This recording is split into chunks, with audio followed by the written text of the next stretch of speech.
একদিন মাটির ভিতরে হবে ঘর রে মন আমার, কেন বাঁধো দালান ঘর। একদিন মাটির ভিতরে হবে ঘর রে মন আমার, কেন বাঁধো দালান ঘর। প্রাণ পাখি উড়ে যাবে পিঞ্জরা ছেড়ে, ধরা ধাবে সবই রবে, তুমি যাবে চলে। প্রাণ পাখি উড়ে যাবে পিঞ্জরা ছেড়ে, ধরা ধাবে সবই রবে, তুমি যাবে চলে। বন্ধু বান্ধব যত মাতা পিতা দ্বারা সুত, বন্ধু বান্ধব যত মাতা পিতা দ্বারা সুত, সবই হবে তোমার পরে মন আমার, কেন বাঁধো দালান ঘর রে মন আমার, কেন বাঁধো দালান ঘর। কত সুন্দর ইসলামিক গান, কিন্তু মুসলমান ইসলামিক গান গাইতে চায় না, ইসলামিক গান ভালো লাগে না। ভালো লাগবে কেমনে? তুমি সারাদিন দেখো হিন্দি সিরিয়াল, ইন্ডিয়ান নায়িকাদের কোমর দুলানো ডান্স, যার কারণে নামাজের মধ্যে মজা পায় না, কুরআন তেলাওয়াতের মধ্যে মজা পায় না, জিকিরের মধ্যে মজা পায় না। অথচ আল্লাহর নবী বলেন বইস্তু আনুকাসিরুল মাজামির, গান বাদ্যযন্ত্র ভেঙে চুরে মাটির সাথে মিশিয়ে দেওয়ার জন্য দুনিয়াতে আগমন করেছি। আর ওই নবীর উম্মত গানের আয়োজন করে, গানের কনসার্ট করে, মাঝে মাঝে গায়ে হলুদের অনুষ্ঠানের মধ্যে গিয়া দেখা যায় এমন ভাবে বক্সের মধ্যে গান লাগায় দেয়, এমন ভাবে বিট তৈরি করে ডান্স করতে মনে চায়, ঠিক কিনা? এমন ভাবে আওয়াজ তৈরি করে ডান্স করতে মনে চায়। ইসলাম বলে না না, যেটা তোমার অশ্লীল বানায় দেয়, যেটা তোমার পাগল বানায় দেয়, ওই সমস্ত গান গাওয়াও যাবে না, শ্রবণ করাও যাবে না। গান তো মানুষকে মুনাফিক বানায় দেয়।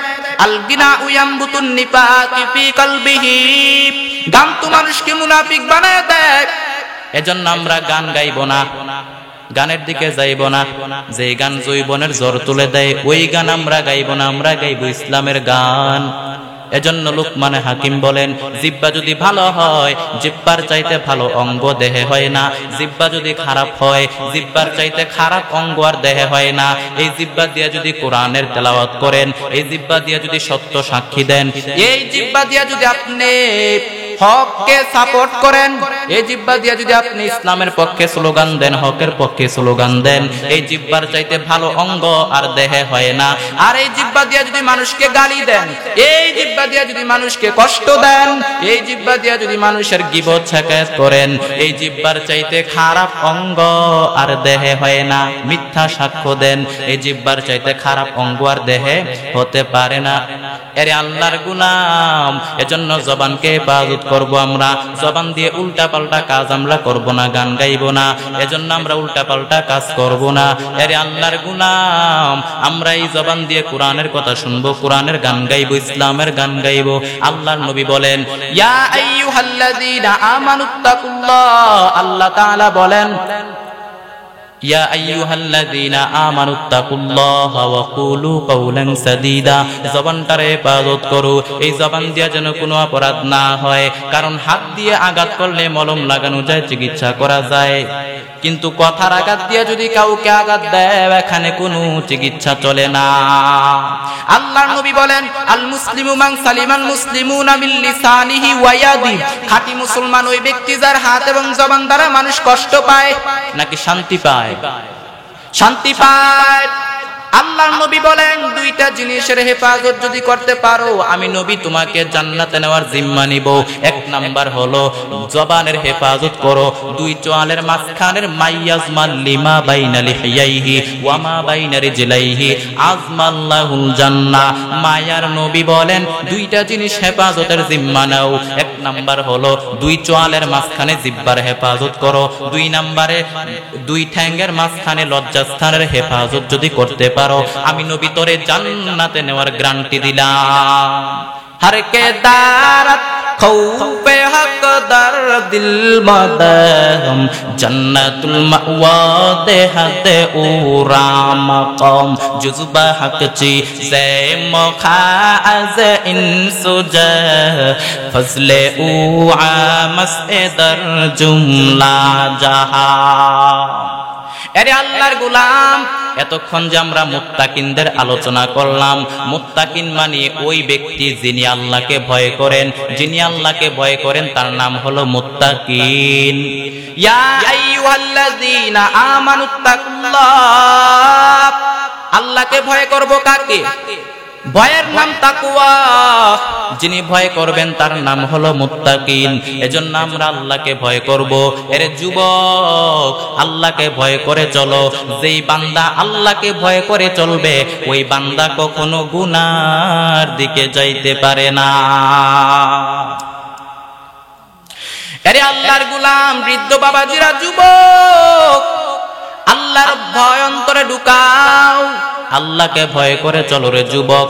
ও পর্দার অন্তরালের মা বোনেরা, আল্লাহর ভয় অন্তরে ঢুকায় নেন, আল্লাহকে ভয় করে চলেন, নিজ না স্বামীর খেদমত করেন, স্বামীর আনুগত্য করেন, সন্তানটারে কোরআনওয়ালা বানান, আল্লাহকে ভয় করেন, নিজে নামাজ পড়েন, আল্লাহকে ভয় করে চলেন। ও আম্মা জানেরা, আপনাদের জন্য আল্লাহর নবী সুসংবাদ জানায় দিলেন, কোন নারী যদি 4টা কাজ করে, কয়টা কাজ? قال النبي صلى الله عليه وسلم إذا صلت خمسها وصامت شهرها أطاعت بعلها حفظت فروجها فلتدخل من أي أبواب الجنة شاءت। আল্লাহর নবী বলেন কোন নারী যদি 4টা আমল করতে পারে ওই নারীর জন্য জান্নাতের 8টা দরজা খুলে দিবে কে?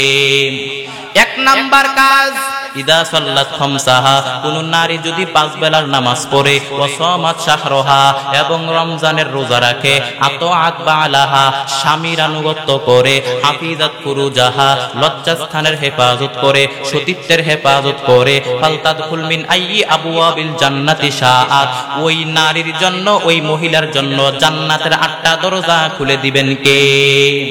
ও আম্মা জানেরা, এজন্য আল্লাহকে ভয় করে, আল্লাহকে ভয় করে চলেন, নিজে আল্লাহকে ভয় করেন, নামাজগুলো পড়েন, স্বামীর খেদমত করেন, সন্তানগুলোকে কোরআনওয়ালা বানান, আল্লাহর ভয় অন্তরে ঢুকায় চলেন। আল্লাহর ভয় কাকে বলা হয়? সাহাবায়ে কেরাম আল্লাহকে এমন করে ভয় করতেন। দেখেন সাহাবায়ে কেরাম কেমন করে আল্লাহকে ভয় করতেন, একটু তাকায় দেখেন। আল্লাহর ভয়ে কান্না করে করে সারাটা জীবন তারা কাটায় দিলেন।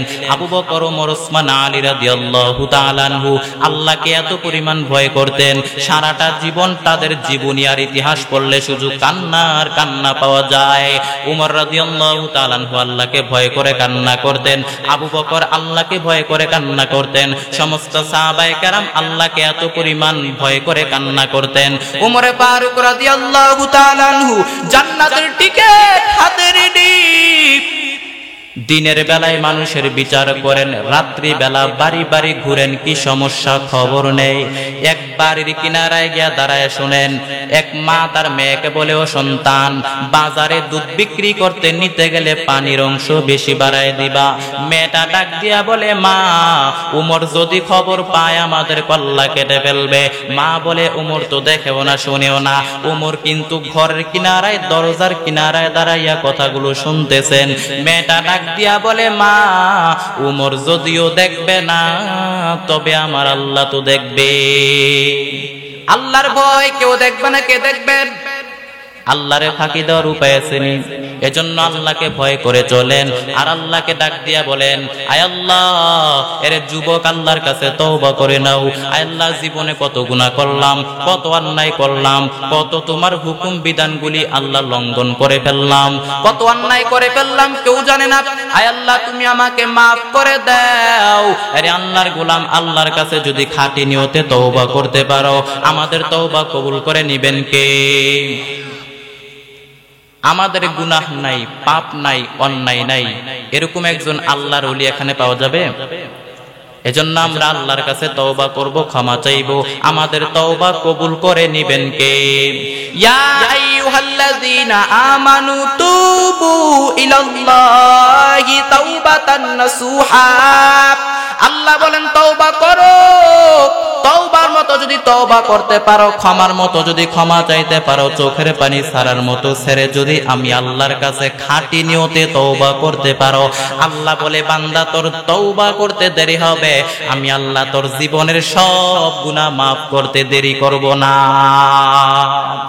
আলহামদুলিল্লাহ, চরদগাছি সরকারপাড়া বাইতুন নূর জামে মসজিদের উন্নয়ন কল্পে দ্বিতীয় বার্ষিক ওয়াজু দোয়ার মাহফিল উপস্থিত আছেন সম্মানিত সভাপতি, প্রধান অতিথি ও বিশেষ অতিথিবৃন্দ, মুআজ্জাজ মুকাররম জাতির মাথার মুকুট ওরাসাতুল আম্বিয়া হযরত উলামায়ে কেরাম। তো আমি সরাসরি কুরআনুল কারীম থেকে আমরা আলোচনা শুনব। তো আমরা কুরআনুল কারীম থেকে জানার চেষ্টা করব মুত্তাকিন বান্দাদের 5টি গুণ সম্পর্কে। এমন 5টি গুণ, যে 5টি গুণ আল্লাহ পাক কোরআনে বলে দিয়েছেন, আর এই 5টি গুণ যদি আমরা অর্জন করতে পারি, আমাদেরকে মুত্তাকিনদের কাতারে দাঁড় করায় দিবেন কে? 1 নাম্বার গুণ, আল্লাহ তাআলা বলেন আমার মুত্তাকিন বান্দা যারা হবে, আমার মুত্তাকিন বান্দাদের মধ্যে 5টা গুণ থাকবে। 1 নাম্বার গুণ হলো আল্লাযীনা ইউনফিকুনা ফিস-সাররাই ওয়াদ-দাররাই ওয়াল কাযিমিনাল গায়জ ওয়াল আফিনা আনিন নাস ওয়াল্লাহু ইউহিব্বুল মুহসিনিন। আল্লাহ পাক রব্বুল আলামিন বলেন আমার মুত্তাকিন বান্দাদের 1 নাম্বার গুণ হলো মুত্তাকিন বান্দারা সুখে দুঃখে আল্লাহর রাস্তায় দান করে, দেওয়া বন্ধ করে না। কম থাকলে কম দেয়, বেশি থাকলে বেশি দেয়। মদিনার সবচেয়ে গরীব সাহাবীর নাম বেলাল রাদিয়াল্লাহু তাআলা আনহু। ওই বেলাল এত গরীব, টাকা নাই, পয়সা নাই, কোনো সম্পত্তি নাই, পরার মতো দেহে কোনো কাপড় নাই, শুধু লজ্জাস্থান ঢাকার মতো একটা লুঙ্গি ছিল, এছাড়া আর কিচ্ছু নাই। আমাদের শুধু লজ্জাস্থান ঢাকার মতো একটা লুঙ্গি আছে, আর কিছু নাই। এরকম মানুষ কে কে আছে? কেউ নাই। তার মানে আল্লাহ পাক আমাদেরকে অনেক দিয়েছেন। ওই বেলালকেও নবী ডাক দিয়া বললেন আনফিক ইয়া বেলাল, ও বেলাল তুমিও আল্লাহর রাস্তায় দান করো। লা তুকলা মিন আরশিক লালা, যেই রবের সন্তুষ্টির জন্য তুমি দান করবা, ওই রবের ধনভাণ্ডারে কোনো কমতি নাই রে বেলাল। যেই বেলালের কিচ্ছু নাই, ওই বেলালকেও নবী ডাক দিয়া বললেন বেলাল তুমিও আল্লাহর রাস্তায় দান করো, কিপটামি করিও না। যেই রবের সন্তুষ্টির জন্য তুমি দান করবা, ওই রবের ধনভাণ্ডারে কোনো কমতি নাই রে বেলাল। গোটা দুনিয়ার মানুষের সব চাহিদা পূরণ করে দিল, আমার আল্লাহর ধনভাণ্ডারের 1 ইঞ্চিও কমবে না রে বেলাল। এজন্য আল্লাহ তাআলা বলেন আমার মুত্তাকিন বান্দাদের 1 নাম্বার বৈশিষ্ট্য হলো আল্লাযীনা ইউনফিকুনা ফিস-সাররাই ওয়াদ-দাররাই ওয়াল কাযিমিনাল গায়জ ওয়াল আফিনা আনিন নাস ওয়াল্লাহু ইউহিব্বুল মুহসিনিন। আল্লাহ তাআলা বলেন আমার মুত্তাকিন মুত্তাকিন বান্দাদের এক নাম্বার বৈশিষ্ট্য হলো আমার মুত্তাকিন বান্দারা সুখে দুঃখে আল্লাহর রাস্তায় দান করে। এজন্য দান করেন, বাড়ায় দিবেন কে? মাসালুল্লাযীনা ইউনফিকুনা আমওয়ালাহুম ফী সাবিলিল্লাহি কামাসালি হাব্বা আমবাতাত সাবআ সানাবিলা ফী কুল্লি সুমবুলাতিন মিআতু হাব্বা ওয়াল্লাহু ইউদাঈফু লিমান ইয়াশা ওয়াল্লাহু ওয়াসিউন আলীম। আল্লাহর রাস্তায় দানের দৃষ্টান্ত হলো একটা চারা গাছের মতো। যেই চারা গাছ জমিনের মধ্যে রোপণ করে দিলে সেখান থেকে শীষ গজায় 7টা, সেখান থেকে শীষ গজায় 7টা। প্রতিটা শীষ থেকে জন্ম নেয় শত শস্য দানা, তার মানে 700। অর্থাৎ আপনি 1 টাকা দান করলে 700 গুণ বাড়ায় দিবেন কে? এজন্য দান করেন, বাড়ায় দিবেন কে? আল্লাহ তাআলা বলেন আনফিক ইয়া আদম উনফিক আলাই, হে বনি আদম দাও, উনফিক আলাই দিলে আমিও তোমারে দিব। তবে গোপনে দিলে ভালো হয়, প্রকাশ্যে দান করলেও আল্লাহ কবুল করেন, কিন্তু গোপনে দান করলে আল্লাহ বেশি খুশি হয়। আল্লাহর রাগ এবং ক্রোধ যদি আপনার উপরে থাকে, গোপন দান আল্লাহর রাগকে কমায় দেয়। কিয়ামতের দিন আরশের নিচে 7 শ্রেণীর ব্যক্তিকে ছায়া দেওয়া হবে। তার মধ্যে 1 শ্রেণীর মানুষ হলো তা যারা রাজুলুন তাসাদ্দাকা ফাফাহা হাত্তা লা তা'লামা শিমালুহু মা তুনফিকু ইয়ামিনি। আরশের নিচে 7 শ্রেণীর ব্যক্তিকে ছায়া দেওয়া হবে। এর মধ্যে 1 শ্রেণীর মানুষ হলো যারা গোপনে দান করে। কিভাবে দান করে? ডান হাত কি দিয়েছে, বাম হাত টের পায় নাই। হাল্লাকা সিররুন ইনদাল্লাহ বাইনাকা আনতা ওয়া বাইনাল্লাহ হাল্লাকা সাদাকাতুন তাখফা লা ইয়ালামুহা ইল্লাল্লাহ কিসাসুন লা তুখশাফু ইল্লা বিকিতাবিকা হিনা তারাল্লাহ মা আহরাকা বিহাদা আন ইয়াকবুরা কদরুকা ইনদাল্লাহ হাল্লাকা সিররুন ইনদাল্লাহ বাইনাকা আনতা ওয়া বাইনাল্লাহ হাল্লাকা সাদাকাতুন তাখফা লা ইয়ালামুহা ইল্লাল্লাহ।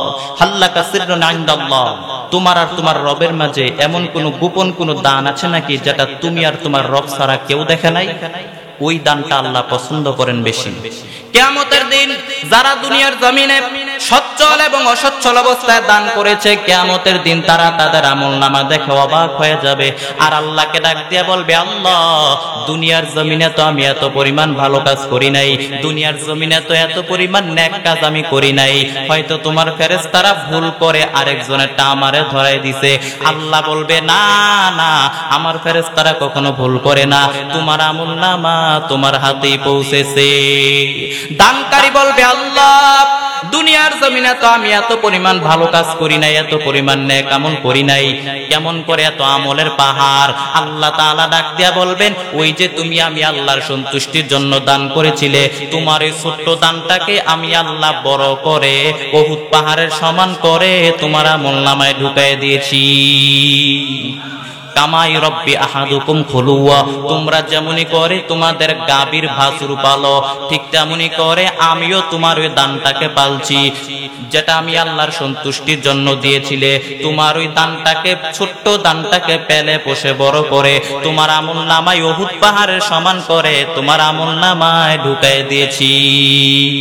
এজন্য আল্লাহ তাআলা বলেন, আমার মুত্তাকিন বান্দাদের 1 নাম্বার বৈশিষ্ট্য হলো আল্লাযীনা ইউনফিকুনা ফিস-সাররাই ওয়াদ-দাররাই ওয়াল কাযিমিনাল গায়যা ওয়াল আফিনা আনিন নাস ওয়াল্লাহু ইউহিব্বুল মুহসিনিন।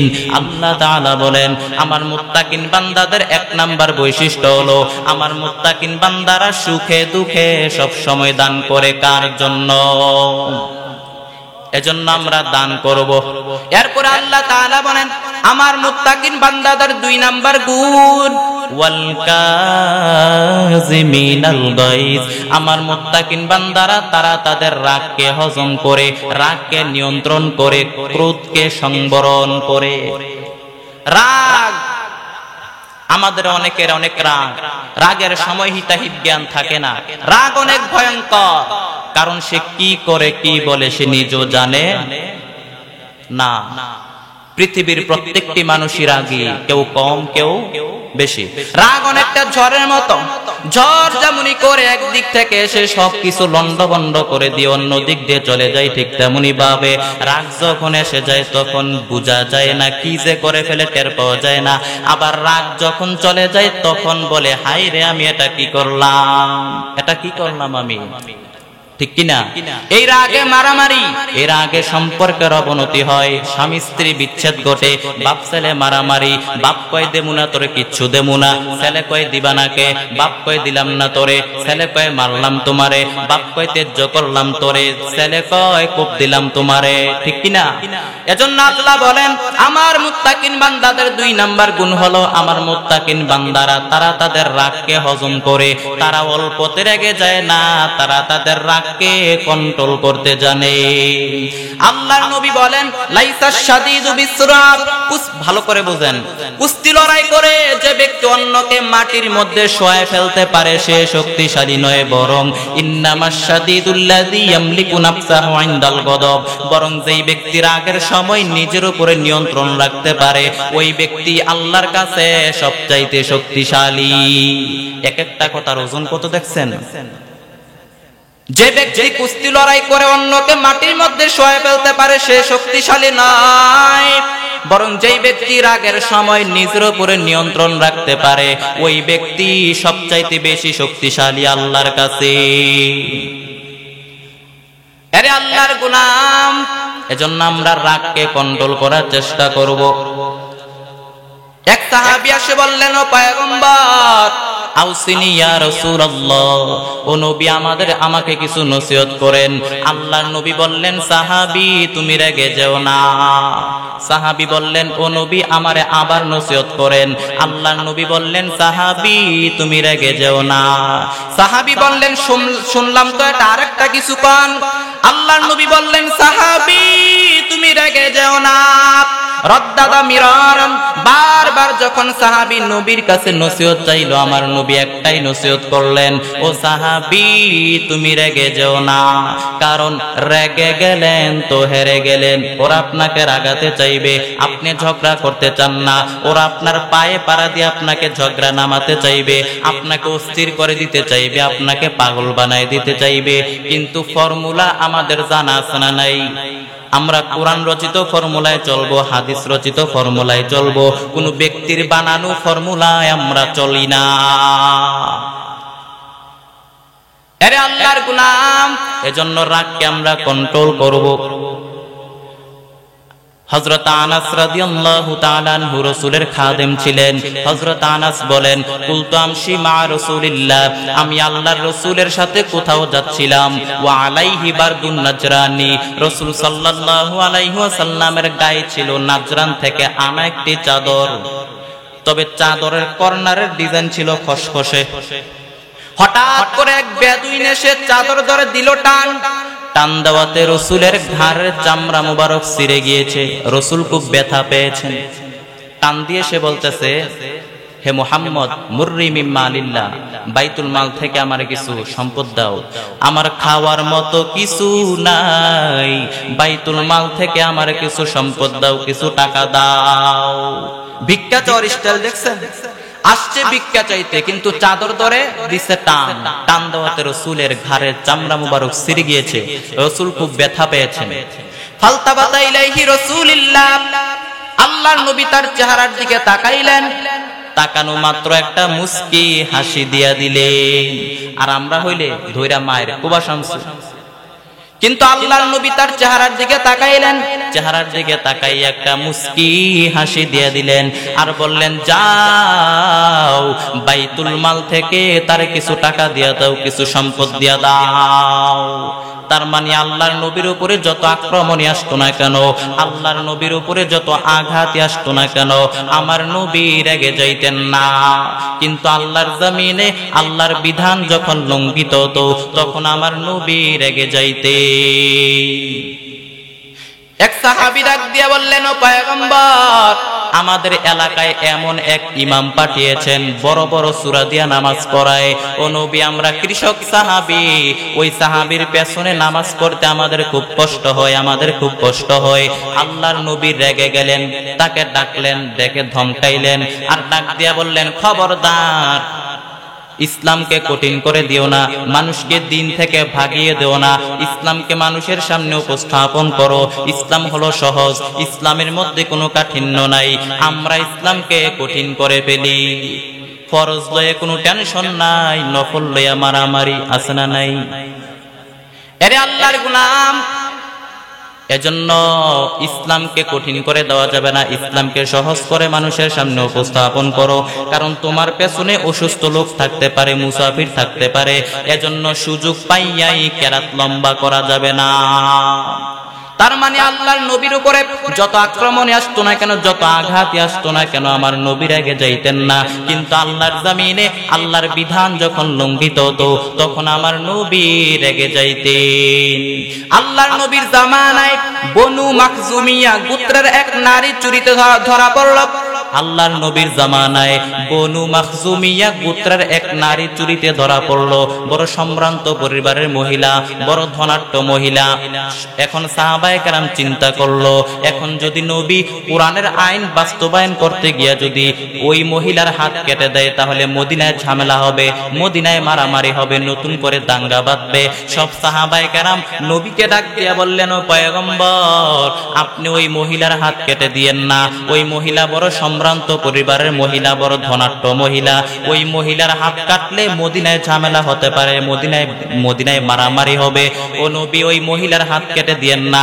এই কথা বলার সঙ্গে সঙ্গে আল্লাহর নবীর চেহারাটা রাগে লাল হয়ে গেল। আল্লাহর নবী ডাক দিয়া বললেন, সাহাবী, কত বড় সাহস, এত বড় সাহস তোমাকে কে দিয়েছে? আল্লাহর বিধানের উপর তুমি নাক গলাও? এর সাহাবী, এই আইনটা তো আমি নাজিল করি নাই, আরশের উপর থেকে আইনটা নাজিল করেছেন কে? কোন বনু মাখজুমিয়ার গোত্রের নারী চুরিতে ধরা পড়ছে তো দূরের কথা, আজকে আমার কলিজার টুকরা মেয়ে ফাতেমাও যদি চুরিতে ধরা পড়তো, লাউকানা ফাতেমা তু বিনতে মুহাম্মদ সারাকাতলা কত মুহাম্মাদুন ইয়াদাহা, আজকে আমার কলিজার টুকরা মেয়ে ফাতেমাও যদি চুরিতে ধরা পড়তো, আমি নবী আমার মাইয়ার হাত কেটে দিতে আমি নবী এক মুহূর্ত দেরি করতাম না। তার মানে আল্লাহর নবীর উপরে যত আক্রমণে আসতো না কেন, যত আঘাতে আসতো না কেন, আমার নবী রেগে যাইতেন না। কিন্তু আল্লাহর জমিনে আল্লাহর বিধান যখন লঙ্ঘিত যাইতো তখন আমার নবী রেগে যাইতেন। একবার হযরত আলী রাদিয়াল্লাহু তাআলা আনহুকে এবং ফাতেমাকে রাসূল ডাকতে গেলেন তাহাজ্জুদ করার জন্য। দরজায় কড়া নাড়লেন, আলী ওঠো, ফাতেমা ওঠো। তা আলী বললেন, কিসের জন্য উঠবো? নবী বললেন, তাহাজ্জুদ করার জন্য। তো হযরত আলী একটু কৌশল করে বললেন, ইয়া রাসূলুল্লাহ, আমাদের রূহ তো এখন আল্লাহর হাতে, আল্লাহ যখন রূহটা ফিরিয়ে দিবেন তখন ঠিকই উঠবো, পড়ব, তাহাজ্জুদ পড়ব, ঠিকই পড়ব, রূহটা ফিরে আসুক পড়ব। তো তিনি একটু কৌশল করলেন। আল্লাহর নবী এই কৌশলটাকে পছন্দ করলেন না। তিনি চাইছিলেন আমি ডাক দেওয়া মাত্রই যেন আলী উঠে যায়।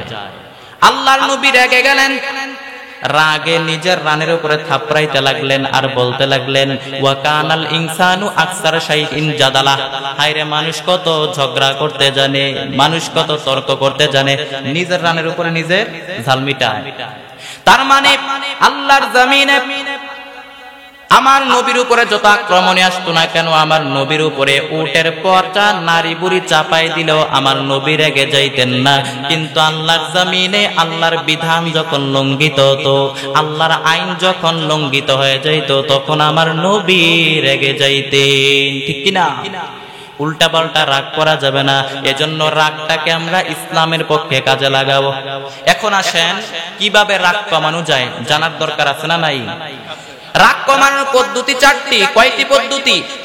এক নাম্বার পদ্ধতি, দুইজন সাহাবী রাসূলের সামনে ঝগড়া লাগলেন, কথার পিঠে কথা, কথার নাম লতা। এক সাহাবী কথা বলতে বলতে রেগে মেগে আগুন, মারামারির জন্য উদ্যত হলেন। আল্লাহর নবী বললেন, ইন্নিলা আলামু কালিমাতান, আমি এমন একটি বাক্য জানি, এই রাগান্বিত সাহাবী যদি এখন এই বাক্যটা পড়ে নেয় তাহলে মুহূর্তের মধ্যে তার রাগ ঠান্ডা হয়ে যাবে। সাহাবী ডাক দিয়া বললেন, ও পয়গম্বর, কি সেই বাক্য আপনি আমারে শিখিয়ে দেন। আল্লাহর নবী বললেন, তাহলে তুমি আমার সাথে পড়ে নাও, আউযু বিল্লাহি মিনাশ শাইতানির রাজিম, বিতাড়িত শয়তান থেকে আমি আল্লাহর কাছে পানাহ চাই। এরপরে আল্লাহর নবী বলেন, ওয়া ইদা গাদাবা আহাদুকুম ফালিয়াসকুত, তোমাদের কেউ যখন রেগে যায়, রাগ বেড়ে যায়, সে যেন কথা বন্ধ করে দিয়ে চুপ হয়ে যায়। ফা ইদা গাদাবা আহাদুকুম ওয়া হুয়া কায়িমুন ফালিয়াজলিস, দাঁড়ানো অবস্থায় যদি কেউ রেগে যায় সে যেন বসে যায়, বসার পরেও যদি রাগ কমে না যায় সে যেন মাটিতে শুয়ে যায়, গড়াগড়ি খায়। কারণ ইন্নাল গদবা মিনাশ শাইতান, রাগ আসে শয়তান থেকে। ওয়া ইন্নাশ শাইতানা খুলিকা মিনান নার, আর শয়তান তৈরি আগুন দিয়া। ওয়া ইন্নান নার তুতফিউ বিল মা, আর আগুন নিবানো হয় কি দিয়া?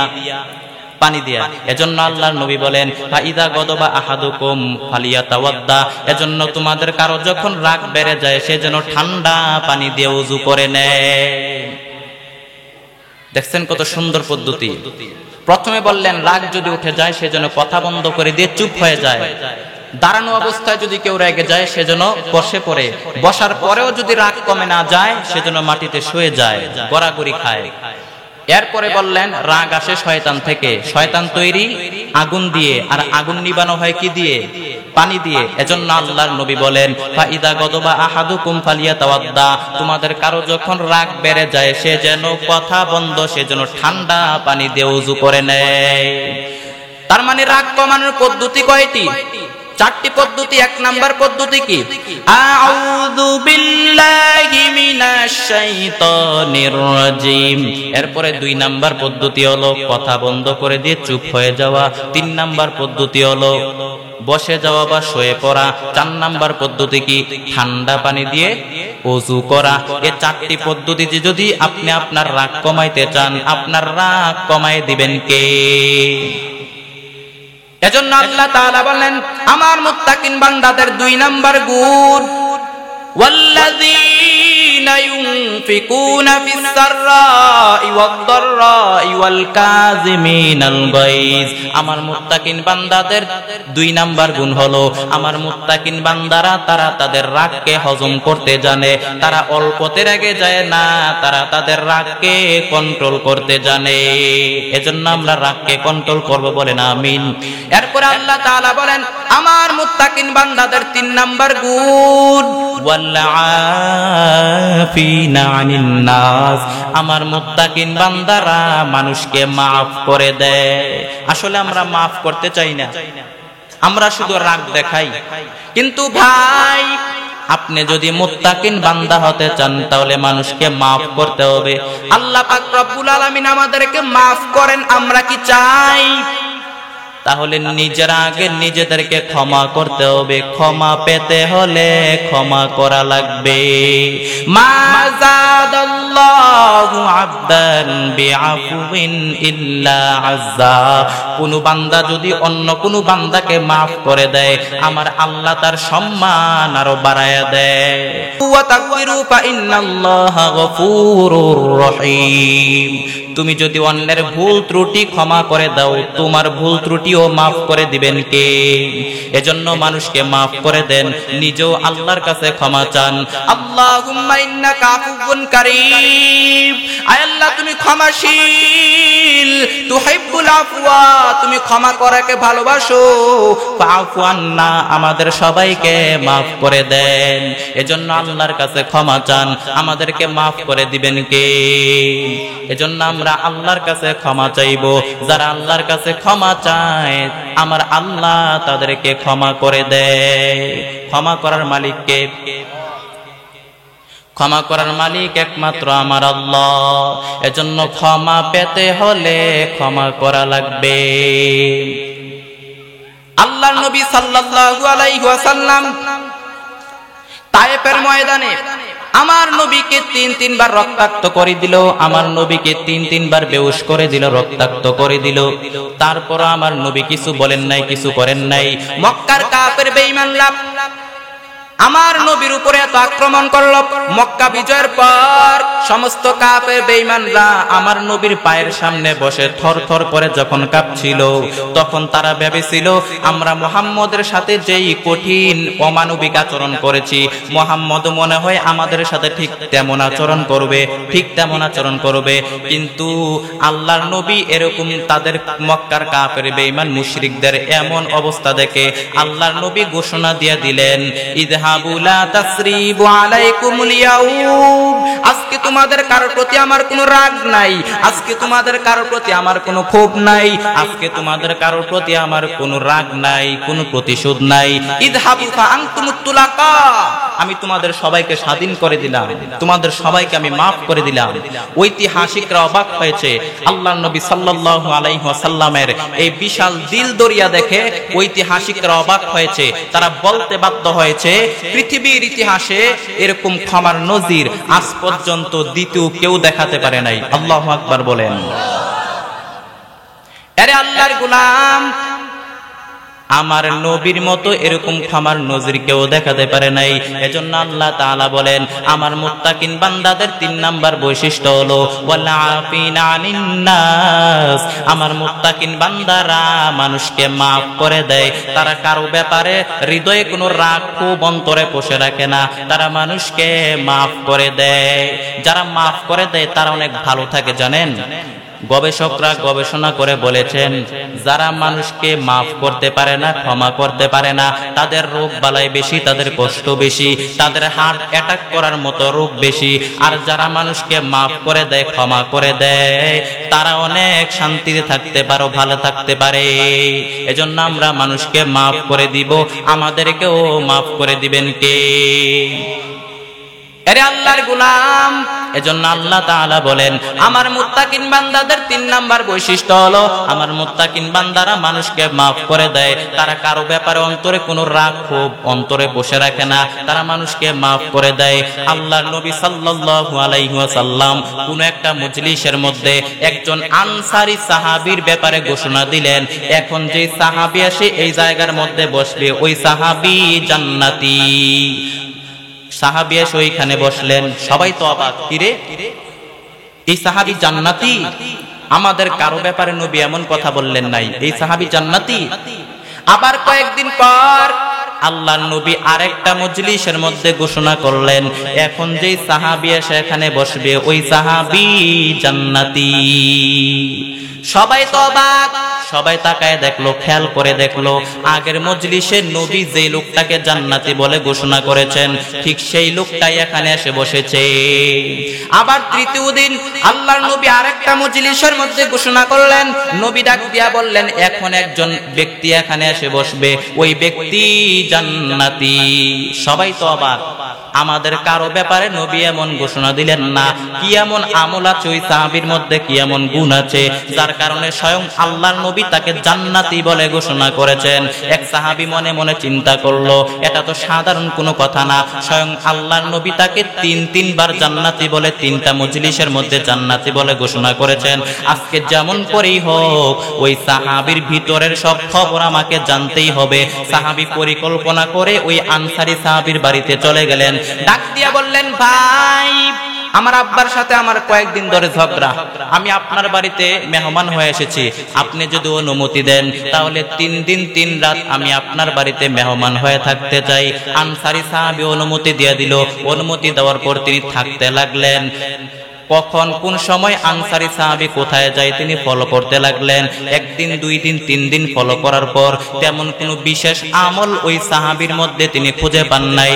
তিনি ডাক দিয়ে বললেন আনসারী ভাই আসলে আমার আব্বার সাথে এমন কোনো ঝগড়া আমার হয় নাই যে আমার ঘর ছেড়ে আপনার মেহমান আমার হওয়া লাগবে, কিন্তু একটা বিশেষ উদ্দেশ্য করে আপনার বাড়িতে আমি মেহমান হয়ে এসেছি। বলে কি উদ্দেশ্য? বলে আমরা সবাই দেখেছি আল্লাহর নবী সাল্লাল্লাহু আলাইহি ওয়াসাল্লাম তোমাকে তিনটা মজলিসের মধ্যে জান্নাতি বলে ঘোষণা করেছেন। কি এমন আমল তোমার মধ্যে আছে যে আমলের কারণে স্বয়ং আল্লাহর নবী তোমাকে জান্নাতি বলে ঘোষণা করেছেন? কি এমন আমল আমাকে একটু বলে দাও, আমিও ওই আমলটা করে জান্নাতের মেহমান হতে চাই। আনসারী সাহাবী ডাক দিয়া বললেন, ভাই আমার কাছে তেমন কোনো বিশেষ আমল নাই, হালাল পন্থায় রুজি করি, ব্যবসা করি, সময় মতো নামাজ আদায় করি, এরপরে কিছু দান সদকা করি, কিছু কোরআন তেলাওয়াত করি, সবাই যা করে আমিও তাই করি, কিন্তু তেমন কোনো বিশেষ আমল আমার মধ্যে নাই। তবে শুনে রাখো, একটা বিশেষ আমল আমি প্রতি রাত্রি বেলা করি। হয়তো এই ব্যাপারেও আল্লাহর নবী আমার ব্যাপারে এমন ঘোষণা দিতে পারেন, আমি যখন আমার বিছানার মধ্যে ঘুমাইতে যাই, আমার বিছানার মধ্যে ঘুমাইতে যাওয়ার আগে আমার হৃদয়ে কারো ব্যাপারে কোনো রাগ ক্ষোভ অন্তরে পুষে রেখে আমি আমার বিছানার মধ্যে ঘুমাতে যাই না। ওই দিন যার সাথে যা হয়েছে সবাইকে মাফ করে দিয়ে, সবাইকে ক্ষমা করে দিয়ে একটা প্রশান্ত হৃদয় নিয়ে আমি আমার বিছানার মধ্যে ঘুমাতে যাই। কারো ব্যাপারে আমার অন্তরে কোনো রাগ নাই, কারো ব্যাপারে আমার অন্তরে কোনো ক্ষোভ নাই, কারো ব্যাপারে আমার অন্তরে কোনো অহংকার নাই। ওই দিন যার সাথে যা হয়েছে সবাইকে ক্ষমা করে দিয়ে সব কিছু ভুলে গিয়ে আমি একটা প্রশান্ত হৃদয় নিয়ে আমি আমার বিছানার মধ্যে ঘুমাতে যাই। আমরাও যদি ওই সাহাবীর মতো, এই হাদিস থেকে শিক্ষা হলো, আমরাও যদি ওই সাহাবীর মতো বিছানার মধ্যে ঘুমাইতে যাওয়ার আগে যদি আমরা মানুষকে যার সাথে যা হয়েছে সবাইকে মাফ করে দিয়ে, সবাইকে ক্ষমা করে দিয়ে, আমরাও যদি একটা প্রশান্ত হৃদয় দিয়ে আমরাও যদি বিছানার মধ্যে ঘুমাইতে যাইতে পারি, আমাদেরকেও ওই সাহাবীর মতো জান্নাতের মেহমান বানাই দিবেন কে? এজন্য আল্লাহ তাআলা বলেন, আমার মুত্তাকিন বান্দাদের 3 নাম্বার বৈশিষ্ট্য হলো, আমার মুত্তাকিন বান্দারা তারা মানুষকে মাফ করে দেয়, ক্ষমা করে দেয়। তারা যেমনি করে আল্লাহর কাছে ক্ষমা চায়, মাফ চায়, ঠিক তেমনি করে তারা অন্যদেরকেও ক্ষমা করে দেয়। কারো ব্যাপারে কোনো রাগ ক্ষোভ অন্তরে পুষে রাখে না, তারা মানুষকে মাফ করে দিতে জানে। এই গেল মুত্তাকিনদের 3 নাম্বার বৈশিষ্ট্য। এরপর আল্লাহ বলেন, আমার মুত্তাকিন বান্দাদের 4 নাম্বার গুণ, এটা একটু ভালো করে শুনেন। ওয়াল্লাযীনা ইযা ফাআলু ফাহিশাতান আও যালামু আনফুসাহুম যাকারাল্লাহ ফাস্তাগফারু লিযুনুবিহিম ওয়া মান ইয়াগফিরুয যুনুবা ইল্লাল্লাহ। আল্লাহ তাআলা বলেন, আমার মুত্তাকিন বান্দাদের 4 নাম্বার বৈশিষ্ট্য হলো, আমার মুত্তাকিন বান্দারা যদি কোনো অন্যায় করে ফেলে, অশ্লীল কাজ করে ফেলে, অন্যায় হতে পারে না, যেমন ভুল করে বিবাহ বহির্ভূত কাজে জড়ায় গেছে, পরকীয়ায় জড়ায় গেছে, ভুল কাজ করে ফেলছে, অন্যায় করে ফেলছে, নিজের উপরে নিজে জুলুম করে ফেলছে, অন্যায় করে ফেলছে, ক্ষমার দরজা তো মনে হয় বন্ধ না খোলা? ইদা ফাআলু ফাহিশাতান আও যালামু আনফুসাহুম, মুত্তাকিনরা যেহেতু মানুষ, ভুল তাদের থাকতেই পারে, ভুলের ঊর্ধ্বে কেউ না। ঠিক তেমনি ভাবে মুত্তাকিনরা যদি কোনো পাপ করে ফেলে, অন্যায় করে ফেলে, অশ্লীল কাজ করে ফেলে, তারা তাদের ভুলের জন্য যাকারাল্লাহ, স্মরণ হওয়া মাত্র তারা আল্লাহকে স্মরণ করে, তারা তাদের পাপ কাজের জন্য আল্লাহর কাছে অনুতপ্ত হয়। তার মানে মুত্তাকিন বান্দাদের 4 নাম্বার বৈশিষ্ট্য হলো, মুত্তাকিন বান্দারা যদি কোনো অন্যায় কাজ করে ফেলে, স্মরণ হওয়া মাত্র আল্লাহর কাছে তওবা করে নেয়। কারণ মুত্তাকিন বান্দারা জানে, ওয়া মাইয়া গফিরুয যুনুবা ইল্লাল্লাহ, আল্লাহ ছাড়া গুনাহ ক্ষমা করার কেউ নাই। যদি অন্যায় হয়ে যায়, পাপ হয়ে যায়, গুনাহ হয়ে যায়, আল্লাহকে ডাক দিয়া বলেন, হে মালিক, আয় আল্লাহ, আসমানের নিচে জমিনের উপরে আমার মতো গুনাহগার কেউ নাই। আয় আল্লাহ, তুমি ছাড়া তোমার গোলামের কোনো অভাব, তোমার গোলামের কোনো অভাব নাই, আমি ছাড়া তোমার গোলামের কোনো অভাব নাই, কিন্তু তুমি ছাড়া দুনিয়াতে আমার কেউ নাই। দুনিয়ার কারো কাছে কিছু চাইলাম, পাইলাম না, অন্যের কাছে গিয়া চাওয়া যায়, অন্যের কাছে গিয়া হাত পাতা যায়, কিন্তু আল্লাহর কাছে যদি কিছু চান, তিনি যদি ফিরায় দেয়, অন্যের কাছে চাওয়ার কোনো সুযোগ আছে নাকি? কারণ আমাদের রব হলো একজন, আমরা সিজদা করি একজনকে। ওয়া মাইয়াগফিরুয যুনুবা ইল্লাল্লাহ, তিনি ছাড়া আমাদের গুনাহ ক্ষমা করার দুনিয়াতে কেউ নাই। এরপরে আল্লাহ তাআলা বলেন আমার মুত্তাকিন বান্দাদের 5 নাম্বার গুণ। কয় নাম্বার গুণ? 5 নাম্বার গুণ, ওয়ালাম ইয়াসিররু আলা মা ফাআলু ওয়া হুম ইয়ালামুন। আল্লাহ তাআলা বলেন আমার মুত্তাকিন বান্দাদের 5 নাম্বার বৈশিষ্ট্য হলো আমার মুত্তাকিন বান্দারা জেনে শুনে যদি পাপ কাজ করে ফেলে ওইটা বারবার করে না। অন্যায় করলাম, আল্লাহর কাছে মাফ চাইলাম, আল্লাহ তুমি আমারে মাফ করে দাও। এরপরে আবার সকাল বেলায় ওজনে ভেজাল দিলাম, এরপরে বিকাল বেলা আবার আল্লাহর কাছে বললাম আল্লাহ তুমি মাফ করে দাও। পরের দিন সকাল বেলায় আবার ওজনে ভেজাল দিলাম, এরপরে বিকাল বেলা আল্লাহর কাছে মাফ চাইলাম, আল্লাহ তুমি মাফ করে দাও। আল্লাহ কি মাফ করবে? এজন্য আল্লাহ বলেন ওয়ালাম ইয়াসিররু আলা মা ফাআলু ওয়া হুম ইয়ালামুন। মুত্তাকিনরা জেনে শুনে যদি পাপ কাজ করে ফেলে ওইটা বারবার করে না। বারবার করলে আল্লাহর সাথে গেম খেলা হয়, বারবার করলে আল্লাহর সাথে বিটলামি করা হয়, বারবার করলে আল্লাহর সাথে তামাশা করা হয়। কালের আবর্তনে দুই একবার পাপ কাজ হয়ে যেতে পারে, কিন্তু মুত্তাকিনরা কি বারবার করে? বারবার করলে আল্লাহর সাথে তামাশা করা হয়। এজন্য তাফসীরের কিতাবের মধ্যে আসছে মুত্তাকিনরা যদি জেনে শুনে পাপ কাজ করে ফেলে ওয়ালাম ইয়াস্তামিরু, ওই পাপ কাজটা বারবার করে না। এজন্য আমরা পাপ কাজটা বারবার করব না। গুনাহ করার পর ভুল করে যদি গুনাহ করে ফেলি ওই ভুলটা পাপ কাজটা আর দ্বিতীয়বার করব না। এই যে 5টা গুণের কথা আমি আপনাদের সামনে আলোচনা করলাম, এই 5টা গুণ যদি আমরা অর্জন করতে পারি আমাদেরকে মুত্তাকিনদের কাতারে দাঁড় করায় দিবেন কে? উলাইকা জাযাউহুম মাগফিরাতুম মির রাব্বিহিম ওয়া জান্নাতুন তাজরি মিন তাহতিহাল আনহার খালিদিনা ফিহা ওয়া নি'মা আজরুল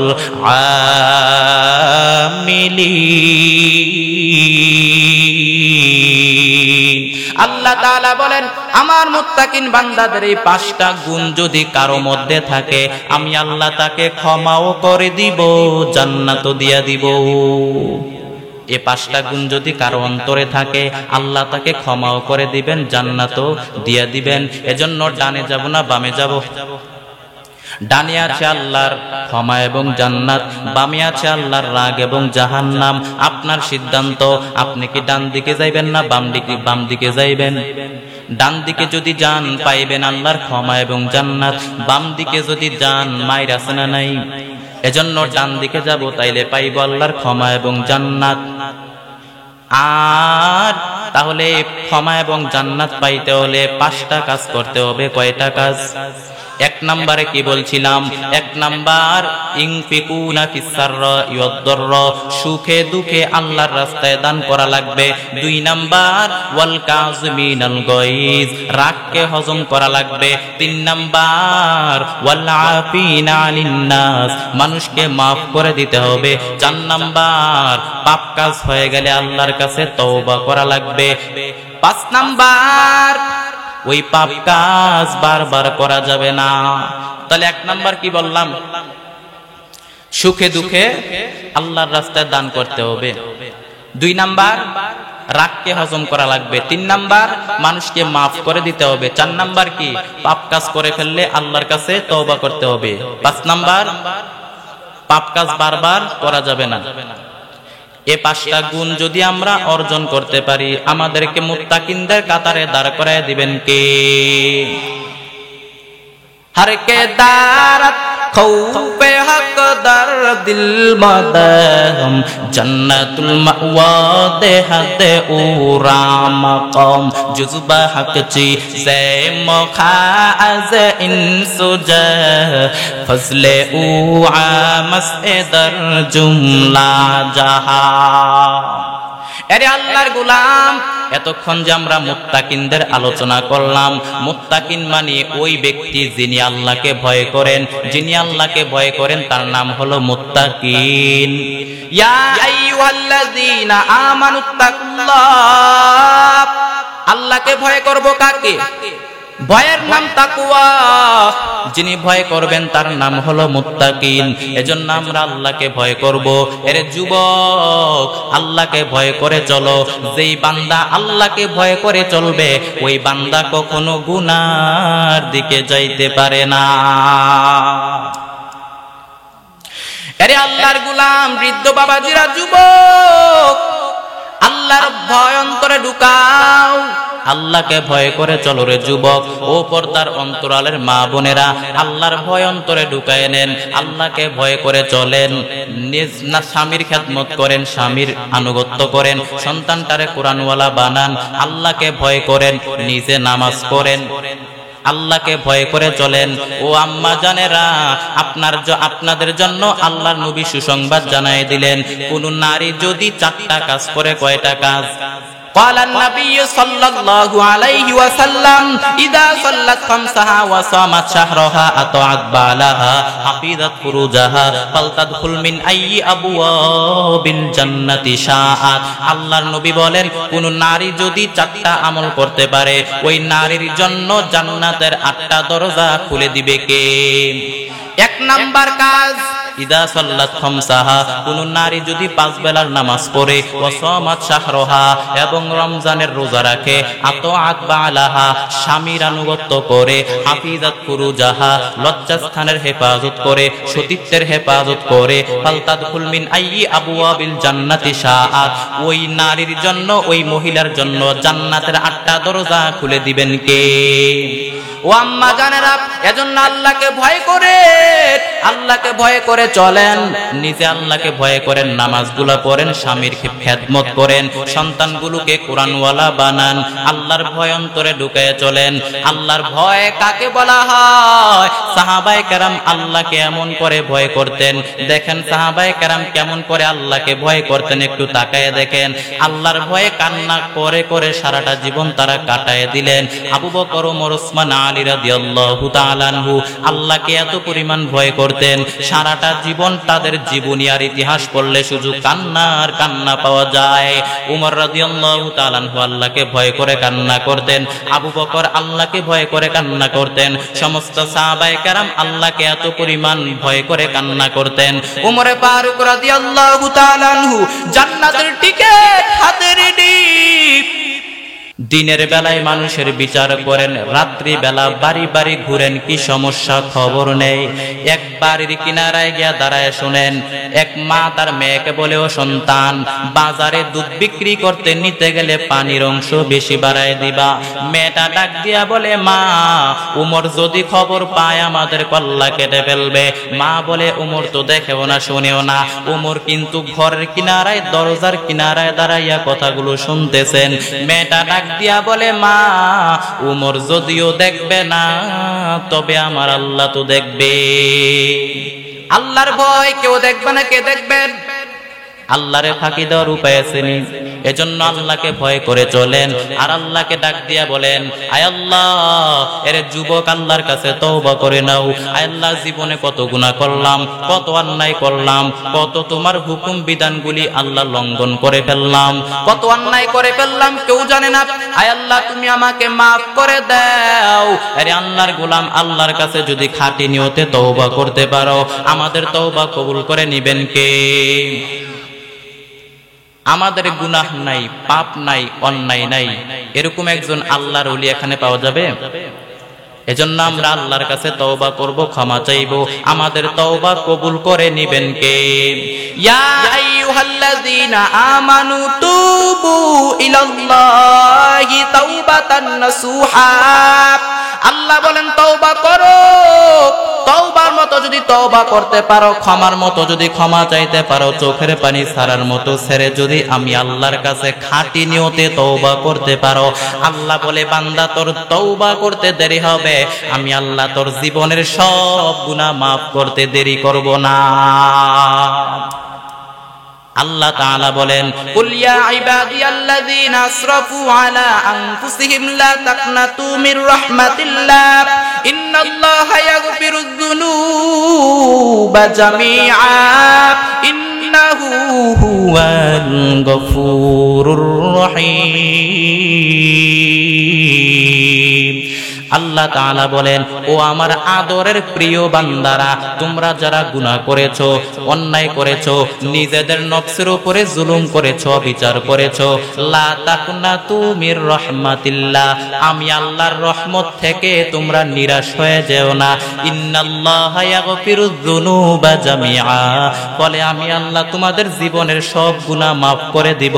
ইন্নাহু হুয়াল গফুরুর রহিম, নিশ্চয়ই আমি আল্লাহ চূড়ান্ত ক্ষমাশীল ও দয়াবান। আমার আল্লাহর মতো ক্ষমাশীল কেউ আসেনি, আমার আল্লাহর মতো দয়াময় কেউ নাই, আমার আল্লাহর মতো ক্ষমাশীল কেউ নাই। তুমি কয়টা অন্যায় করেছো, কয় ওয়াক্ত নামাজ তুমি ছেড়ে দিয়েছো, কয়টা বড় বড় গুনাহ তুমি করে ফেলেছো, কয়টা রোজা তুমি ভেঙে ফেলেছো। তোমার গুনাহ যত বড়ই হোক না কেন, ভালো করে মনে রাখবা, তোমার গুনাহ যত বড়ই হোক না কেন, আমার আল্লাহর রহমতের দরিয়া তার চাইতো বেশি বড়। তোমার গুনাহ যদি হয় খালের পানির সমান, ভালো করে মনে রাখবা, আমার আল্লাহর রহমতের রহমত সাগরের পানির সমান। তোমার গুনাহ যদি হয়, আরে যুবক, তোমার গুনাহ যদি হয় পাহাড় সম পরিমাণ, ভালো করে মনে রাখবা, আমার আল্লাহর দয়া মায়া আকাশ সম পরিমাণ। আমার আল্লাহর দয়ার কোনো শেষ নাই, আমার আল্লাহর মায়ার কোনো শেষ নাই। আল্লাহর নবী বলেন, আল্লাহ তাআলা আরশের উপর একটা সাইনবোর্ড টানাইলেন, ওই সাইনবোর্ডের মধ্যে স্পষ্ট আল্লাহ লিখে দিলেন, ইন্না রাহমাতি সাবাকাত গদাবি, আমি আল্লাহর রাগও আছে, আমি আল্লাহর দয়াও আছে, কিন্তু আমি আল্লাহর রাগের চাইতে আমি আল্লাহর দয়া অনেক বেশি। আল্লাহর নবী বলেন, আল্লাহ তাআলা মায়াটাকে দয়াটাকে 100টা ভাগ করলেন। কয়টা ভাগ? 100 ভাগের মধ্যে 99 ভাগ আল্লাহ তাআলা তার নিজের কাছে রেখে দিলেন, আর মাত্র 1 ভাগ মায়া গোটা মাখলুকতের মধ্যে ছড়ায় ছিটিয়ে দিলেন। পয়গম্বর আদম আলাইহিস সালাম থেকে কিয়ামত পর্যন্ত যত মানুষ মাখলুকত আসবে, 1 ভাগ মায়ার ছিটা ফোঁটা সবাই পাবে। 1 ভাগ মায়ার যে কত পাওয়ার, কত পাওয়ার!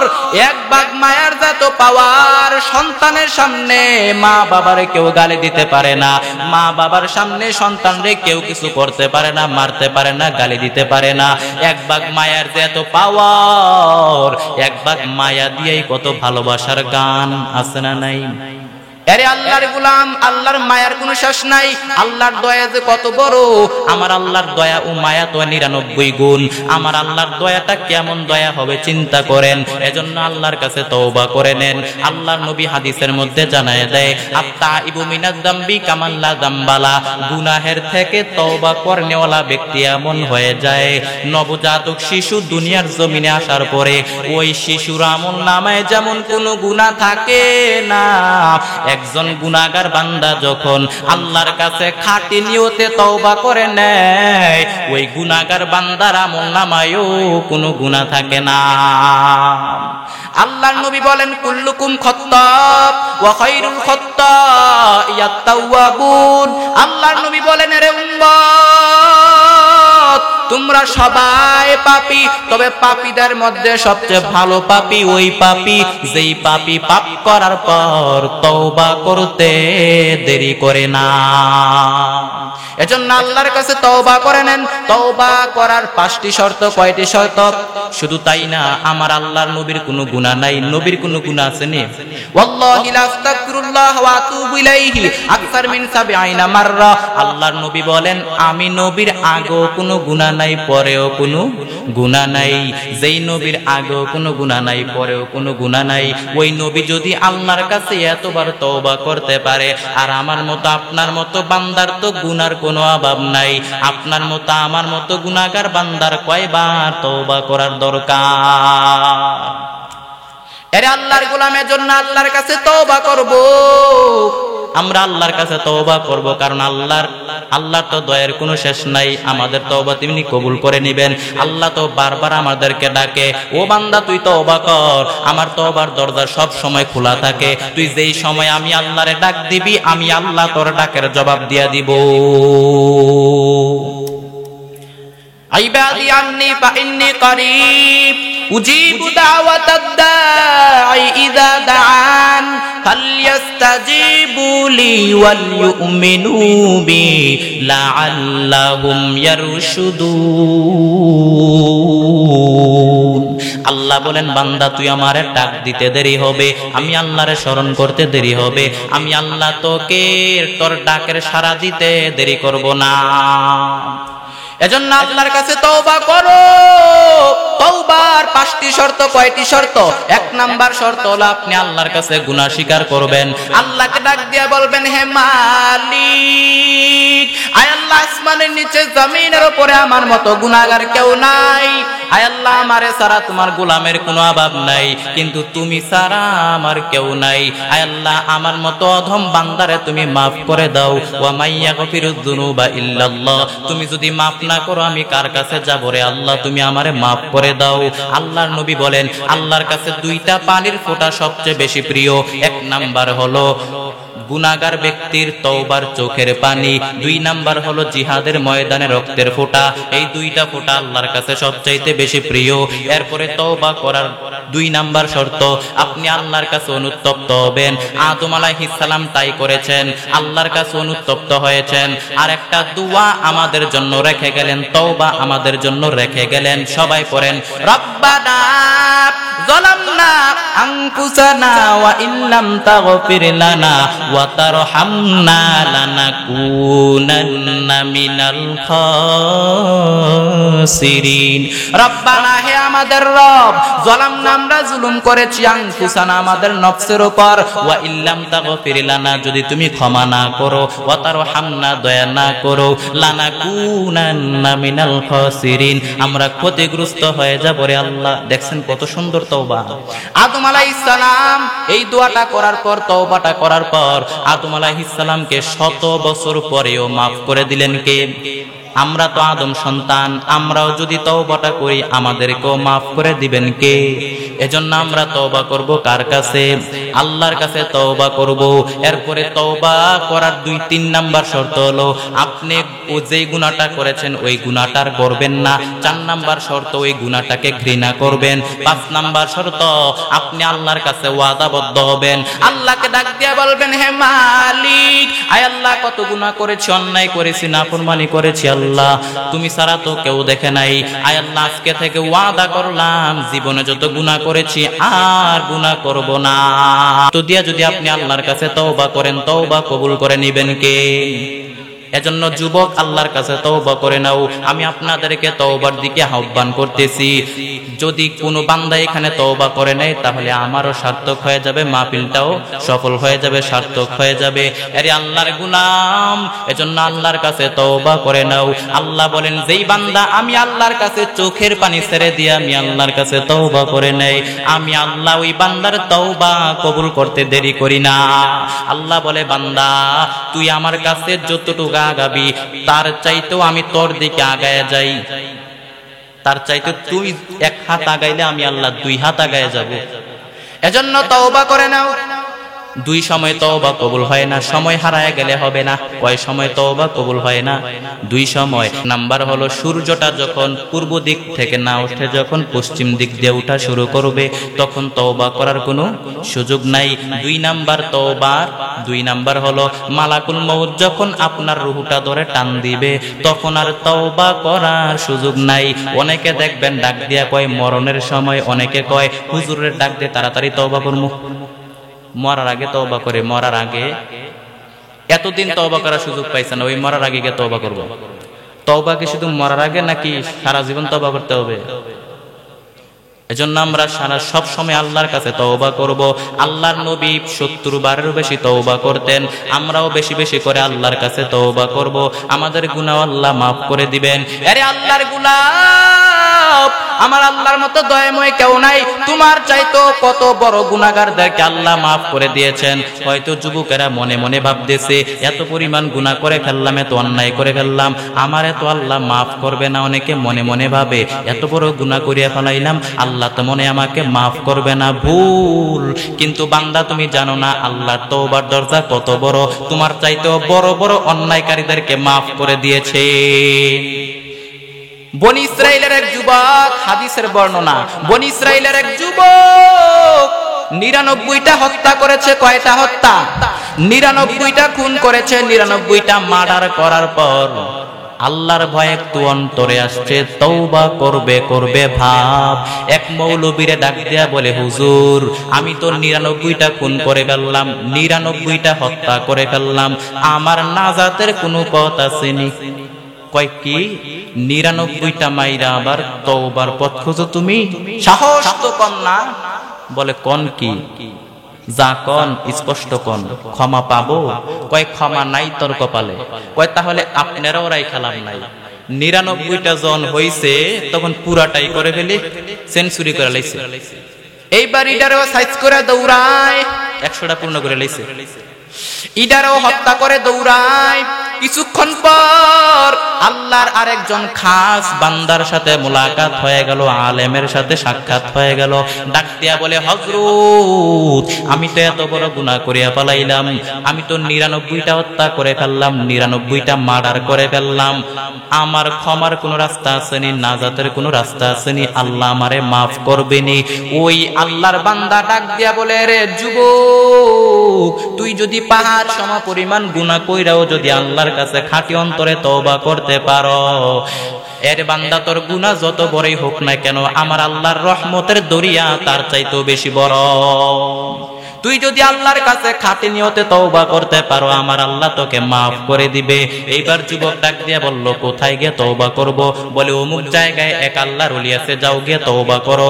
এইবার আল্লাহর বান্দা ঘর থেকে রেডি হয়ে রওনা, তওবা করে আল্লাহর পথে চলবে, জান্নাতের পথে চলবে। এইবার রেডি হয়ে ঘর থেকে বের হলো, ঘর থেকে বের হয়ে হাঁটা শুরু করলো।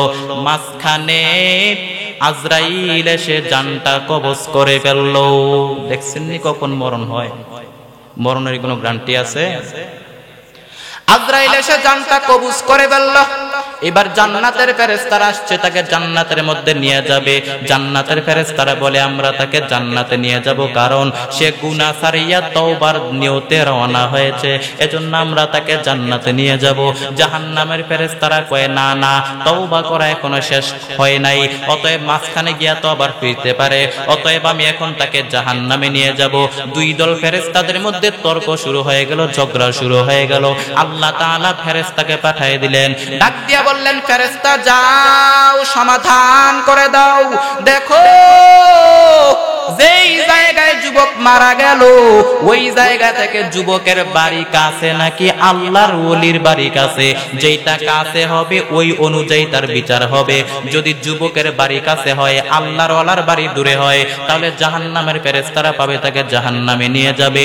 আর যদি আল্লাহর ওলির বাড়িটা কাছে হয়, যুবকের বাড়ি দূরে হয়, তাহলে জান্নাতের ফেরেশতারা পাবে তাকে জান্নাতে নিয়ে যাবে। মুফাসসিরিনে কেরাম বলেন, আসলেই যুবকের বাড়িটা কাছে ছিল, আল্লাহর ওলির বাড়িটা দূরে ছিল। আমার আল্লাহ যেহেতু রহমান, আমার আল্লাহ যেহেতু রহিম, আমার আল্লাহ যেহেতু গফফার, আমার আল্লাহ দয়া করিয়া মায়া করিয়া যুবকের বাড়িটা দূরত্ব করে দিয়া আল্লাহর ওলির বাড়ির জায়গাটা কাছে করে দিলেন। ইয়া ইলাহি মুঝসে মুঝকো দূর কর, তাকে দেখো मुझ में तुझको एक नजर, या इलाही तू मेरा माबूद है, या इलाही तू मेरा माशूक है। अल्लाह अल्लाह इचे शिरी निस्तो नाम, शिरी शकर मिकुनद जानम तमाम। अरे যুবক, আল্লাহর কাছে তওবা করে নাও, খাঁটি অন্তরে আল্লাহর কাছে তওবা করে নাও। আমার আল্লাহ তওবা কবুল করে নিবেন, কারণ আল্লাহর মতো ক্ষমাশীল কেউ নাই। আমরা তো এমন রবের ইবাদত করি, আমরা তো এমন আল্লাহর ইবাদত করি যেই আল্লাহ আমাদেরকে ক্ষমার আশা দেয়। আরে আল্লাহর গোলাম, আল্লাহর কাছে তওবা করে নাও। যুবক তো এখন আল্লাহর শরণাপন্ন হয় না। কিভাবে যে আপনারে আমি বুঝাই, কিভাবে যুবকদেরকে আমি বুঝাবো? ইসলাম যে এত সুন্দর, আমার নবী যুবকদের জন্য এত সুন্দর সুন্দর বাণী শোনায় গেলেন। যুবক আজকে ইসলামে আইতে চায় না, গান বাজনা নিয়ে ব্যস্ত, ঠিক কিনা? গান গায় কি গায় না? আবার দেখবেন শোয়ার সময়, ঘুমানোর সময় কানের মধ্যে হিন্দি গানের তার লাগাইয়া নাক টেনে ঘুমায়, আছে না নাই? কি যে গান শুনে, আমি একটা জিন্দা লাশ, কাটিস না রে জংলার বাস, আমার লাইগা 3.5 হাত কবর করিস না, আমি পীড়িতের নলে পোড়া, মরার পরে আমায় পুরিস না, তোরা মরার পরে আমায় পুরিস না। আছে না নাই?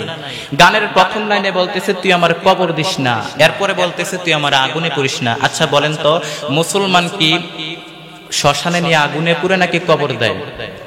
যেই গানের মধ্যে হিন্দিয়ানি কালচার আছে, যেই গানের মধ্যে হিন্দি সংস্কৃতি আছে, মুসলমান তো ওই সমস্ত গান গাইতে পারে না। যেই গান যুবকের যৌবনের জ্বর তুলে দেয়, ওই গান তো যুবকেরা গাইতে পারে না। যুবক তো গাইবে কোরআনের গান, ইসলামের গান। একদিন মাটির ভিতরে হবে ঘর রে মন আমার, কেন বাঁধো দালান ঘর। একদিন মাটির ভিতরে হবে ঘর রে মন আমার, কেন বাঁধো দালান ঘর। প্রাণ পাখি উড়ে যাবে পিঞ্জর ছেড়ে, ধরা ধাবে সবই রবে, তুমি যাবে চলে। প্রাণ পাখি উড়ে যাবে পিঞ্জর ছেড়ে, ধরা ধাবে সবই রবে, তুমি যাবে চলে। বন্ধু বান্ধব যত মাতা পিতা দ্বারা সুত, বন্ধু বান্ধব যত মাতা পিতা দ্বারা সুত, সবই হবে তোমার পরে মোহন আমার, কেন বাঁধো দালান ঘর রে মন আমার, কেন বাঁধো দালান ঘর। কত সুন্দর ইসলামিক গান, কিন্তু মুসলমান ইসলামিক গান গাইতে চায় না। ইসলামিক গান ভালো লাগে না। ভালো লাগবে কেমনে? তুমি সারাদিন দেখো হিন্দি সিরিয়াল, ইন্ডিয়ান নায়িকাদের কোমর দুলানো ডান্স, যার কারণে নামাজের মধ্যে মজা পায় না, কুরআন তেলাওয়াতের মধ্যে মজা পায় না, জিকিরের মধ্যে মজা পায় না। অথচ আল্লাহর নবী বলেন, বইস্তু আনুকাসিরুল মাজামির, গান বাদ্যযন্ত্র ভেঙে চুরে মাটির সাথে মিশিয়ে দেওয়ার জন্য দুনিয়াতে আগমন করেছি। আর ওই নবীর উম্মত গানের আয়োজন করে, গানের কনসার্ট করে, মাঝে মাঝে গায়ে হলুদের অনুষ্ঠানের মধ্যে গিয়া দেখা যায় এমন ভাবে বক্সের মধ্যে গান লাগায় দেয়, এমন ভাবে বিট তৈরি করে ডান্স করতে মনে চায়, ঠিক কিনা? এমন ভাবে আওয়াজ তৈরি করে ডান্স করতে মনে চায়। ইসলাম বলে না না, যেটা তোমার অশ্লীল বানায় দেয়, যেটা তোমার পাগল বানায় দেয়, ওই সমস্ত গান গাওয়াও যাবে না, শ্রবণ করাও যাবে না। গান তো মানুষকে মুনাফিক বানায় দেয়। আল গিনা ইয়ামবুতুন নিফাকি ফি কলবিহি, গান তো মানুষকে মুনাফিক বানায় দেয়। এজন্য আমরা গান গাইব না, গানের দিকে যাইব না। যে গান যৌবনের জ্বর তুলে দেয় ওই গান আমরা গাইব না, আমরা গাইব ইসলামের গান। এজন্য লুকমান হাকিম বলেন, জিহ্বা যদি ভালো হয়, জিহ্বার চাইতে ভালো অঙ্গ দেহে হয় না। জিহ্বা যদি খারাপ হয়, জিহ্বার চাইতে খারাপ অঙ্গ আর দেহে হয় না। এই জিহ্বা দিয়ে যদি কোরআনের তেলাওয়াত করেন, এই জিহ্বা দিয়ে যদি সত্য সাক্ষী দেন, এই জিহ্বা দিয়ে যদি আপনি হককে সাপোর্ট করেন, এই জিহ্বা দিয়ে যদি আপনি ইসলামের পক্ষে স্লোগান দেন, হকের পক্ষে স্লোগান দেন, এই জিহ্বার চাইতে ভালো অঙ্গ আর দেহে হয় না। আর এই জিহ্বা দিয়ে যদি মানুষকে গালি দেন, এই জিহ্বা দিয়ে যদি মানুষকে কষ্ট দেন, এই জিহ্বা দিয়ে যদি মানুষের গীবত শিকায়ত করেন, এই জিহ্বার চাইতে খারাপ অঙ্গ আর দেহে হয় না। মিথ্যা সাক্ষ্য দেন, এই জিহ্বার চাইতে খারাপ অঙ্গ আর দেহে হতে পারে না। এরে আল্লাহর গোলাম, এজন্য জবানকে হেফাজত করব আমরা। জবান দিয়ে উল্টা পাল্টা কাজ আমরা করব না, গান গাইব না, এজন্য আমরা উল্টা পাল্টা কাজ করব না। এরে আল্লাহর গোলাম, আমরা এই জবান দিয়ে কোরআনের কথা শুনবো, কোরআনের গান গাইব, ইসলামের গান গাইব।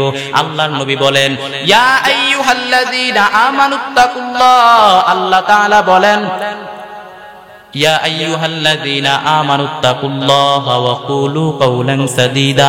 জবানটারে হেফাজত করো, এই জবান দিয়ে যেন কোনো অপরাধ না হয়। কারণ হাত দিয়ে আঘাত করলে মলম লাগানো যায়, চিকিৎসা করা যায়, কিন্তু কথার আঘাত দিয়ে যদি কাউকে আঘাত দেয় এখানে কোনো চিকিৎসা চলে না।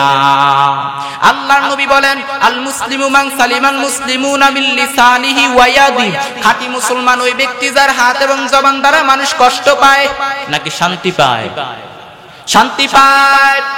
আল্লাহর নবী বলেন দুইটা জিনিসের হেফাজত যদি করতে পারো আমি নবী তোমাকে জান্নাতে নেওয়ার জিম্মা নিব। এক নাম্বার হলো জবানের হেফাজত করো, দুই চোয়ালের মাঝখানের মাইয়াজমাল লিমা বাইনা লিহিয়াইহি ওয়া মা বাইনা রিজলাইহি আজমাল্লাহুল জান্নাহ। মায়ার নবী বলেন দুইটা জিনিস হেফাজতের জিম্মা নাও। এক নাম্বার হলো দুই চোয়ালের মাঝখানে জিহ্বার হেফাজত করো, দুই নাম্বারে দুই ঠ্যাঙ্গের মাঝখানে লজ্জাস্থানের হেফাজত যদি করতে আমি নবী তোরে জান্নাতে নেওয়ার গ্যারান্টি দিলাম। এজন্য আমরা জিহ্বাকে হেফাজত করব, আমাদের জিহ্বা দিয়ে যেন মানুষ কষ্ট না পায়। আল্লাহ পাক আমাদেরকে যতটুকু কথা বলেছি আল্লাহ পাক আমাদেরকে আমল করার তৌফিক দান করেন, বলেন আমিন।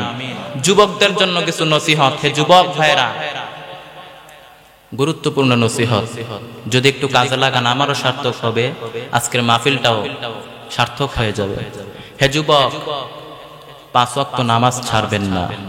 5 ওয়াক্ত নামাজ পড়তে রাজি আছেন তো ইনশাআল্লাহ? আল্লাহ পাক আমাদেরকে 5 ওয়াক্ত নামাজ পড়ার তৌফিক দেন, বলেন আমিন। এরপরে 2 নম্বরে রসুলের আদর্শের মালাটা গলার মধ্যে লাগাই দেন, রসুলের আদর্শ মোতাবেক চলেন। 3 নাম্বার হালাল ভাবে চলেন, হালাল খান, অল্প খান, হালাল খান, এর মধ্যে বরকত বাড়াই দিবেন কে? এরপরে 4 নাম্বার মা বাবার সাথে ভালো ব্যবহার করেন, মা বাবাকে কষ্ট দিয়েন না, মা বাবাকে দূরে ফালায় দিয়েন না, কষ্ট দিয়েন না, বিনয়ী ভাবে চলেন। আমার নবী খুব বিনয়ী ছিলেন, আমার নবীর মতো বিনয়ী কেউ ছিল না। আল্লাহর নবী দোয়া করতেন আল্লাহুম্মা জাআলনি ফি আইনি সাগীরা ওয়া ফি আয়ুনিন নাসি কাবীরা। আয় আল্লাহ, তুমি আমারে আমার চোখে তুমি আমারে ছোট বানায় দাও, গোটা বিশ্বের মানুষের চোখে তুমি আমারে বড় বানায় দাও, তুমি আমারে শুকরগুজারি বান্দা বানায় দাও, তুমি আমারে ধৈর্যশীল বানায় দাও। আল্লাহর নবী দোয়া করতেন। শুধু তাই না, আল্লাহর নবী কেমন বিনয়ী ছিলেন, যেই নবীর মতো কোনো নবী নাই, যেই রসুলের মতো কোনো রসুল নাই, যেই রসুলের মতো রসুল আগেও ছিল না, কিয়ামত পর্যন্ত আর আসবে না। ওই নবীও বলেন যেই নবীর মতো শ্রেষ্ঠ নবী কোনো নবী আসবে না। ওই রাহমাতুল লিল আলামিন বলেন আল্লাহুম্মা ইন্নী আবদুকা ওয়া ইবনু আবদিকা ওয়া ইবনু আমাতিকা নাসিয়াতি বিয়াদিক। আল্লাহর নবী বলেন, ও আল্লাহ, আমি তোমার গোলাম, বান্দার ঘরে গোলাম, বান্দির ঘরে গোলাম, আমার 14 গোষ্ঠী তোমার গোলাম। আল্লাহর কাছে গোলাম বলে পরিচয় দিতেন। আমার নবীর মর্যাদা বাড়ায় দিলেন কে? এরে আল্লাহর গোলাম। এজন্য রাসূলের আদর্শকে গ্রহণ করে নাও। নবীর আদর্শের মতো কোন আদর্শ পৃথিবীর জমিনে আছে নাকি? কত আদর্শের নাম আমরা শুনলাম। আব্রাহাম লিঙ্কনের আদর্শ, মাও সেতুনের আদর্শ, লেনিনের আদর্শ, কার্ল মার্ক্সের আদর্শ। যুবকরাও দেখি খেলোয়াড়দের আদর্শ গ্রহণ করে চুলও কাটিং করে, আছে না নাই? কপাল পোড়া এগুলো। অথচ ইহুদি খ্রিস্টানদের দিকে তাকায় দেখো, আমার নবীর আদর্শকে গ্রহণ করে করে রিচার্জ করে করে তারা চলে। কিন্তু আমরা মুসলমানদেরকে তারা আবিষ্কার করে ইলেকট্রিক মোবাইল দিয়ে দিছে। মোবাইলের মাধ্যমে যুবকের ঈমানকে নষ্ট করে ফেলতেছে পরিকল্পিতভাবে। কিন্তু যুবক তো জানে না ইহুদি খ্রিস্টানরা আমাদের ভালো চায় না, আমাদের ঈমানকে হরণ করে নিতে চায়।